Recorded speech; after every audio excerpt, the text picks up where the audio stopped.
اور سور پھونکا جائے گا تو یکایک یہ اپنی قبروں سے نکل کر اپنے پروردگار کی طرف تیزی سے روانہ ہو جائیں گے۔ کہیں گے کہ ہائے ہماری کم بختی، ہمیں کس نے ہمارے مرقد سے اٹھا کھڑا کیا ہے؟ جواب ملے گا کہ یہ وہی چیز ہے جس کا خدائے رحمان نے وعدہ کیا تھا اور پیغمبروں نے سچی بات کہی تھی، اور کچھ نہیں، بس ایک زور کی آواز ہوگی جس کے بعد یہ سب کے سب ہمارے سامنے حاضر کر دیے جائیں گے۔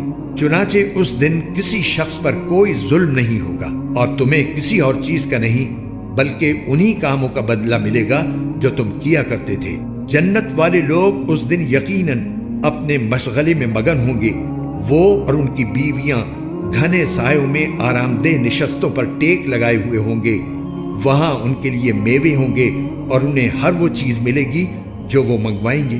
رحمت والے پروردگار کی طرف سے انہیں سلام کہا جائے گا، اور کافروں سے کہا جائے گا کہ اے مجرموں، آج تم مومنوں سے الگ ہو جاؤ۔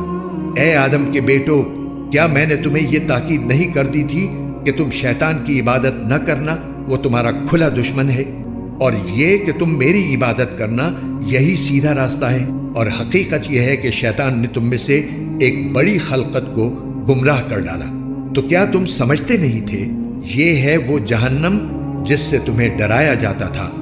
آج اس میں داخل ہو جاؤ کیونکہ تم کفر کیا کرتے تھے۔